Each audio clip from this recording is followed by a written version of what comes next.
ടായിസ് ബ്ലോഗിലേക്ക് എല്ലാവർക്കും സ്വാഗതം. അസ്സലാമു അലൈക്കും. ഞാനിവിടെ ഒരു ചീര താളിക്കുന്നത് എങ്ങനെയെന്ന് കാണിക്കാനായിട്ടൊന്ന് വന്നിട്ടുള്ളത്. നിങ്ങൾക്ക് എല്ലാവർക്കും അറിയുമായിരിക്കും, എന്നാലും ഞാൻ എൻ്റെ രീതിക്കുള്ളത് ഒന്ന് കാണിച്ചു തരാം. അതിന് നമുക്ക് വേണ്ട സാധനങ്ങൾ: കഞ്ഞിവെള്ളം വേണം, വെളുത്തുള്ളി, കാന്താരിമുളകില്ലേ പച്ചമുളക് എടുക്കാം കേട്ടോ, പിന്നെ വെളിച്ചെണ്ണ, ചീര. അപ്പോൾ ഈ ചീര ഒന്ന് അരിഞ്ഞു വരാം, പിന്നെ ഇതൊന്ന് ചതച്ചെടുത്തിട്ടും വരണം കേട്ടോ. അപ്പോൾ ഞാനത് ചതച്ചെടുത്ത് വന്നിട്ടുണ്ട് കേട്ടോ. ഇനി നമുക്കൊരു ചട്ടി വെക്കാം. ചട്ടി ചൂടായിട്ടുണ്ട് കേട്ടോ. നമുക്ക് വെളിച്ചെണ്ണ ഒഴിച്ചു കൊടുക്കാം. തണുപ്പ് കാരണം വെളിച്ചെണ്ണ കുറച്ച് കിടക്കുക. ചീര അരിഞ്ഞെടുത്തിട്ടുണ്ട് കേട്ടോ. ഇത്ര വലിയ ഇതാക്കിയിട്ട് അരിഞ്ഞെടുക്കണേ, അതാണ് ടേസ്റ്റ്. നല്ല വലുപ്പത്തിലാണ് അരിഞ്ഞെടുത്തിട്ടുള്ളത്. ഇനി ചട്ടി ചൂടായി ഇതിലേക്ക് ഇട്ട് കൊടുക്കാം. അപ്പോൾ ഇത് നല്ലോണം മൂത്ത് വന്നിട്ടുണ്ട് കേട്ടോ. ഇനി ഇതിലേക്ക് ഈ കഞ്ഞിവെള്ളം ഒഴിച്ചു കൊടുക്കാം,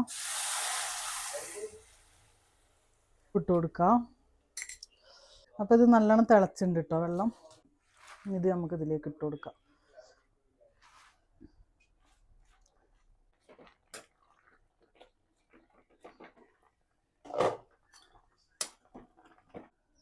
അപ്പോൾ ഇത് പാത്രത്തിലേക്ക് എടുക്കട്ടെ. പിന്നെ നമ്മളെ ഈ ചാനൽ കാണുന്ന എല്ലാവരും ഒന്ന് സബ്സ്ക്രൈബ് ചെയ്യണം കേട്ടോ. ചീര താളിച്ച് ഉണ്ടാക്കി നോക്കിയിട്ട് ഒന്ന് കമൻറ്റ് ബോക്സിൽ അറിയിക്കും വേണം കേട്ടോ എല്ലാവരും.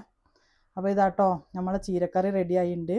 ഇനി ഞാൻ അടുത്തൊരു റെസിപ്പി ആയിട്ട് വരും കേട്ടോ.